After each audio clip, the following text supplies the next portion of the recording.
पवन के कार्य एवं स्थलाकृतियां। Work of wind and landforms. परिचय, इंट्रोडक्शन।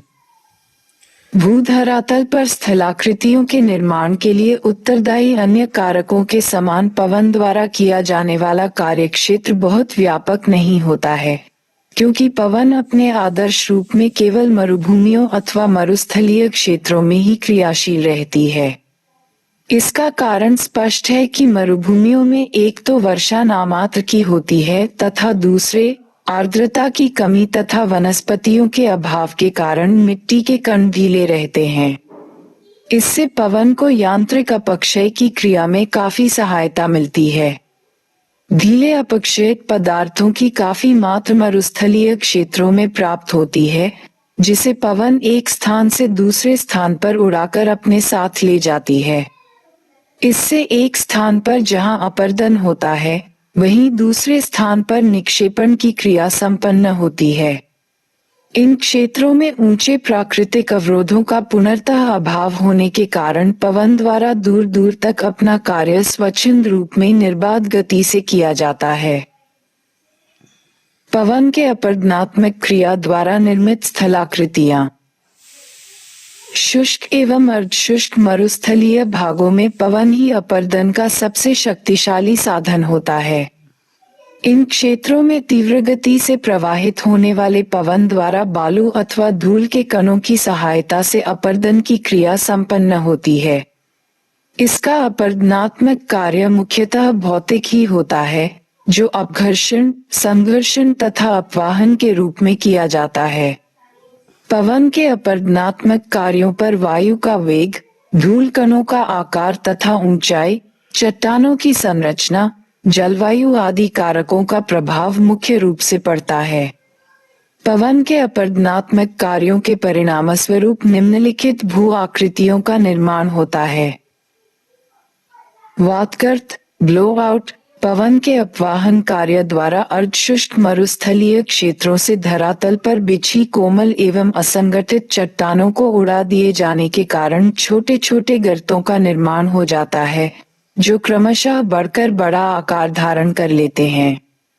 इन्हीं गर्तों को वातगर्त कहा जाता है। मरुभूमियों में भौम जल स्तर की अनुपस्थिति अथवा उसके अत्यधिक नीचे रहने के कारण इन गर्तों की गहराई काफी अधिक हो जाती है। वातगर्तों का सर्वाधिक निर्माण सहारा, कालाहारी, मंगोलिया तथा अमेरिका के पश्चिमी शुष्क भागों में हुआ है। वातगर्तों को अपवाहन बेसिन, डिफ्लेशन बेसिन के नाम से भी जाना जाता है। ज्यूगन ये दावातनुमा आकृति है जिसका निर्माण वहां होता है जहां मुलायम और कड़ी चट्टानों की परतें क्षैतिज अवस्था में होती हैं। चट्टान की दरारों में ओस भरने और रात में तापमान कम होने से मुलायम चट्टानों का अपर्दन होने लगता है।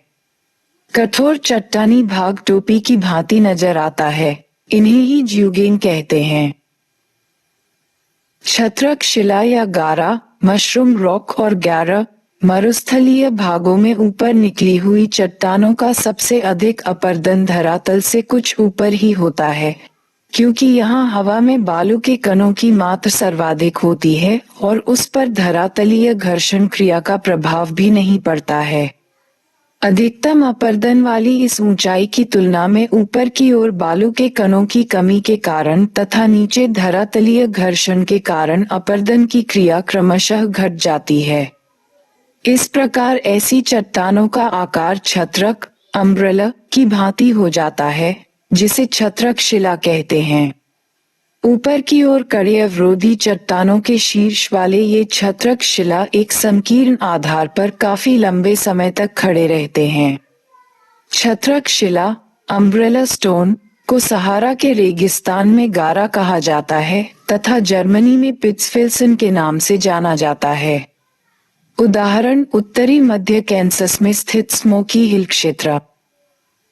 याडोंग इसकी संरचना ज्यूगेन के विपरीत होती है। जब कठोर तथा कोमल चट्टानों की पट्टियां प्रचलित पवन की दिशा के अनुरूप फैली होती हैं, तो कोमल चट्टानों का शीघ्र अपरदन हो जाता है, जबकि कठोर चट्टानें सामान्य धरातल के ऊपर की ओर उठी रहती हैं। हवा के अपघर्षण से कठोर चट्टानों के कटकों का पवनाभिमुख भाग चिकना एवं गोलाकार हो जाता है तथा सिरा नुकीला होता है। इस भू आकृति को यार्डन कहा जाता है।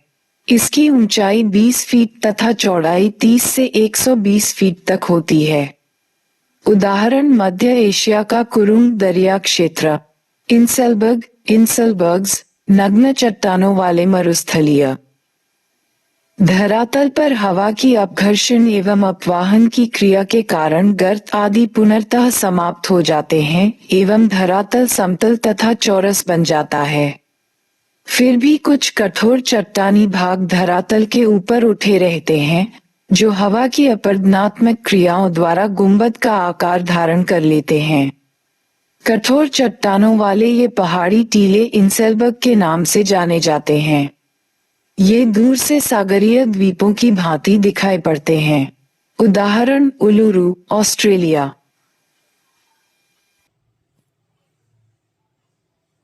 भूस्तंभ अथवा होडो, डेम्वाजल्स और होडोस, शुष्क प्रदेशों में जहां असंगठित तथा कोमल शैल के ऊपर कठोर तथा प्रतिरोधी शैल का आवरण होता है, वहां पर इस आवरण के कारण नीचे की कोमल शैल का अपरदन नहीं हो पाता, परंतु समीप की कोमल चट्टान का अपरदन होता है, जिससे अगल बगल की शैल कटकर हट जाती है और कठोर शैल के आवरण वाला भाग एक स्तंभ के रूप में सतह पर दिखाई पड़ता है।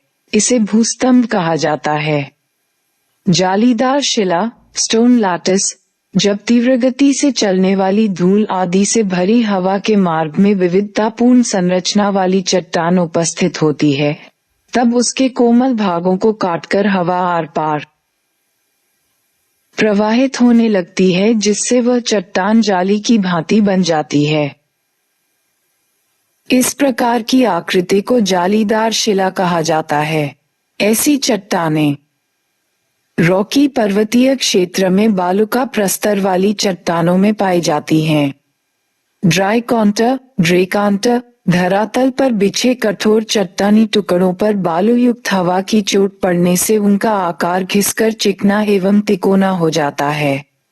ये तिकोने टुकड़े ही ड्राइकॉन्टर कहलाते हैं तथा 8 अपघर्षित फलक वाले बोल्डर को वेंटिफेक्ट कहते हैं।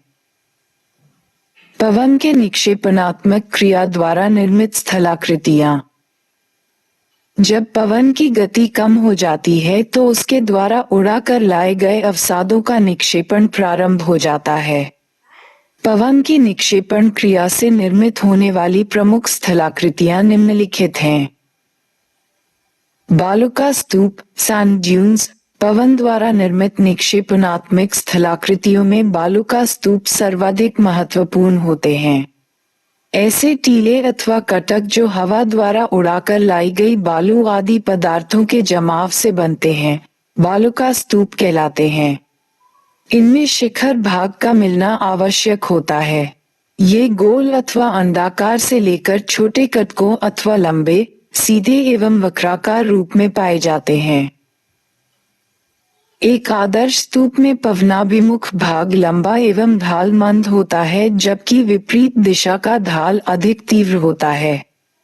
बालुका स्तूपों की आकृति अनुप्रस्थ अर्थात वायु की दिशा के लंबवत अथवा उसके समानांतर अनुदैर्ध्य हो सकती है। कुछ मरुस्थलीय भागों में इनकी ऊंचाई 300 मीटर तक पाई जाती है, जबकि इनकी सामान्य ऊंचाई 1-2 मीटर से लेकर 150 मीटर तक होती है। यदि बालुका स्तूप, सैंड ड्यून्स, वनस्पतियों से अवरुद्ध नहीं होता है, तो पवन की दिशा में धीरे धीरे आगे की ओर सरकता रहता है। स्तूपों के खिसकने की यह क्रिया पवन द्वारा इसके मंद ढाल से बालू को ऊपर उठाकर तीव्र ढाल की ओर लगातार गिरते रहने से संपन्न होती है। इसके खिसकाव की गति 5 से 30 मीटर प्रति वर्ष तक पाई जाती है। नामीब रेगिस्तान नामीबिया में 1256 फीट तक के बालू का स्तूप मिलते हैं। बालू के स्तूपों के दोनों तरफ ढालों में अंतर पाया जाता है। मंद ढाल 5 डिग्री से 15 डिग्री तक होता है, जबकि तीव्र ढाल 20 डिग्री से 30 डिग्री तक हो सकता है। भारत के थार रेगिस्तान में विभिन्न प्रकार के स्तूपों का निर्माण हुआ है, जैसे अनुप्रस्थ बालू का स्तूप बाड़मेर, जैसलमेर गंगानगर क्षेत्र तथा सुजानगढ़, रतनगढ़ डूंगरगढ़ क्षेत्र में। बरखान स्तूप जैसलमेर के पोखरन चट्टानी मरुस्थल में मिलता है। लोएस मरुस्थलीय क्षेत्रों के बाहर पवन द्वारा उड़ाकर लाए गए महीन कणों के बृहद जमाव को लोएस कहा जाता है। ये कण इतने महीन होते हैं कि पवन इन्हें बहुत दूर तक उड़ा ले जाती है। लोएस के जमाव में अन्य अवसादी चट्टानों की भांति संस्तरों का पुनर्तः अभाव पाया जाता है। ऐसे जमावों का लोएस नाम जर्मनी के एल्सेस प्रांत में स्थित लोएस ग्राम के नाम के आधार पर पड़ा है, जहां ऐसी सूक्ष्म मिट्टियों का निक्षेप प्रचुर मात्रा में मिलता है। लोएस मिट्टियां अधिक सरंध्र एवं उपजाऊ होती हैं। उत्तरी चीन में कई सौ मीटर की मोटाई वाला लोएस का जमाव पाया जाता है, जिसका निर्माण मध्य एशिया के गोबी मरुस्थल से पवन द्वारा उड़ाकर लाई गई मिट्टियों से हुआ है। इस लोएस में कात्स, फेल्सफोर, अभ्रक तथा कैल्साइट आदि खनिजों का मिश्रण पाया जाता है। चीन की लोएस रेगिस्तानी है, जबकि यूरोप की लोएस जर्मनी, बेल्जियम, फ्रांस हिमनदीय है।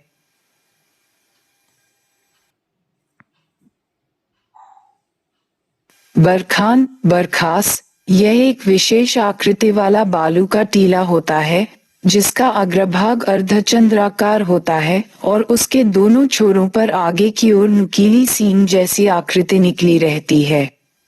इसके आगे वाला पवनाभिमुख ढाल तीव्र होता है, जबकि पवनाभिमुख ढाल उत्तल एवं मंद होता है। बरखान तुर्की भाषा का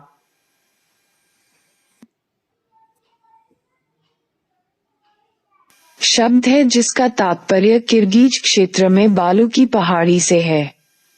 इनकी ऊंचाई 30 मीटर तक पाई जाती है तथा ये भी सामान्य बालू का स्तूपों की भांति आगे खिसकते रहते हैं।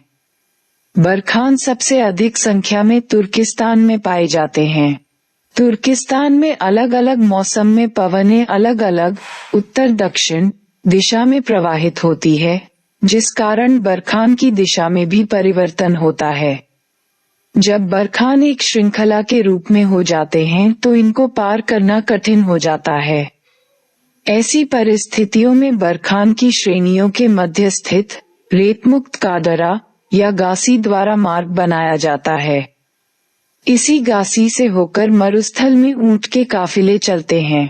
इस कारण गासी को कारवां मार्ग कहते हैं।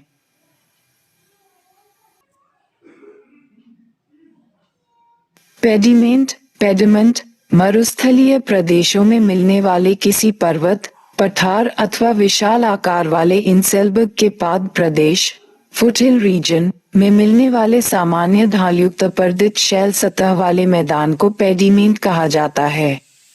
इनका निर्माण अपक्षय तथा नदी की अपर्दन क्रिया द्वारा विभिन्न संरचना वाली चट्टानों रॉक्स के कट जाने से होता है। पर्वतीय अग्रभाग से दूर जाने पर पेडिमेंट का ढाल क्रमशः घटता जाता है।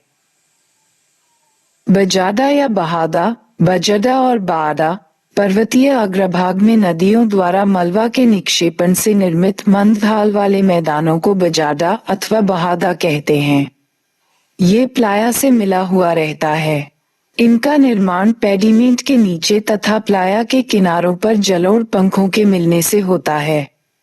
बजाडा के निचले भाग में मलबे की मोटाई कम तथा ऊपरी भाग में अधिक होती है। प्लायर्स रेगिस्तानी भागों में पर्वतों से घिरी बेसिन को बॉल्सन कहते हैं। चारों तरफ की छोटी छोटी नदियां निकलकर बाल्सन में जाती हैं। मरुस्थलीय क्षेत्रों में प्रवाहित होने वाली अंतः अपवाह प्रणाली वाली नदियों के जल के एक स्थान पर जमा हो जाने से झीलों का निर्माण हो जाता है। ये झीलें सामयिक होती हैं और इनके सूख जाने पर नदियों द्वारा किए गए मलबा अथवा नमक के निक्षेपण से इनकी तली धीरे धीरे भरकर एक समतल तथा ऊंचे मैदान में बदल जाती है। ऐसी झीलों को ही प्लाया की संज्ञा दी जाती है। अधिक नमक वाली प्लाया को सैलनास कहते हैं। प्लाया को अरब के रेगिस्तान में खवारी तथा ममलाहा एवं सहारा में शौटूट कहते हैं। प्लाया झीलों का क्षेत्रफल कुछ वर्ग मीटर से लेकर सैकड़ों वर्ग किलोमीटर तक हो सकता है। इन झीलों के स्थानीय नाम इस प्रकार हैं: सहारा मरुस्थलीय क्षेत्र में सेबाचास, ईरान में कीवामा, मेक्सिको में सालार तथा उत्तरी अफ्रीका में शॉट्स या चौट्स। मरुस्थल एवं उनके विभिन्न प्रकार। सामान्यतः मरुस्थलों डेजर्ट्स को ऐसे शुष्क एवं वनस्पति विहीन भूपटलीय दृश्यों के रूप में जाना जाता है जहाँ की नग्न भूमि पर वायु द्वारा अपर्दन, परिवहन एवं निक्षेपण की क्रिया संपन्न की जाती है। मरुस्थलों का वर्गीकरण मुख्यतः वायु के कार्यों से उत्पन्न स्थलाकृतिक विशेषताओं के आधार पर किया जाता है। पवन के कार्यों के फलस्वरूप विकसित होने वाले मरुस्थल निम्नलिखित प्रकार के होते हैं। वास्तविक मरुस्थल ट्रू डेजर्ट्स, बालू से परिपूर्ण धरातल वाले मरुस्थल ही वास्तविक मरुस्थल कहे जाते हैं। ऐसे मरुस्थलों को सहारा मरुभूमि वाले क्षेत्र में एर्ग, अर्ग तथा तुर्किस्तान में कोम की संज्ञा दी जाती है। पथरीले मरुस्थल स्टोनी डेजर्ट्स, ऐसे मरुस्थल जिनकी सतह से पवन की क्रियाओं द्वारा बालू के उड़ा दिए जाने के पश्चात आधार भूमि पर कंकर पत्थर आदि जब अनुप्रस्थ अवस्था में बिखरे हुए पाए जाते हैं तब उसे पथरीले मरुस्थल के नाम से जाना जाता है। स्थानीय रूप से ऐसे मरुस्थलों को अल्जीरिया में रेज तथा लीबिया एवं मिस्र में सिरिया कहते हैं। चट्टानी मरुस्थल रॉकी डेजर्ट्स, जब पवनों की अपरदनात्मक क्रियाओं के परिणामस्वरूप मरुस्थलीय भागों में एकदम नग्न चट्टानी धरातल ऊपर दिखाई पड़ने लगता है तब उसे चट्टानी मरुस्थल कहते हैं। सहारा क्षेत्र में ये मरुस्थल हमादा के नाम से जाने जाते हैं।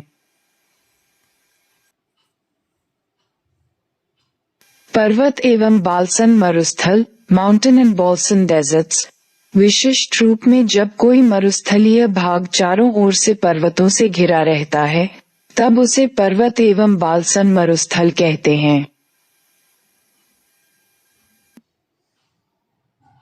मरुस्थलों की प्रमुख विशेषताएं निम्नलिखित हैं। मरुस्थलों का प्रमुख लक्षण अल्प, असामयिक एवं अनिश्चित वर्षा का होना है। कभी कभी कई वर्षों तक जल की एक बूंद भी नहीं बरसती, किंतु कभी अधिक वर्षा होती है।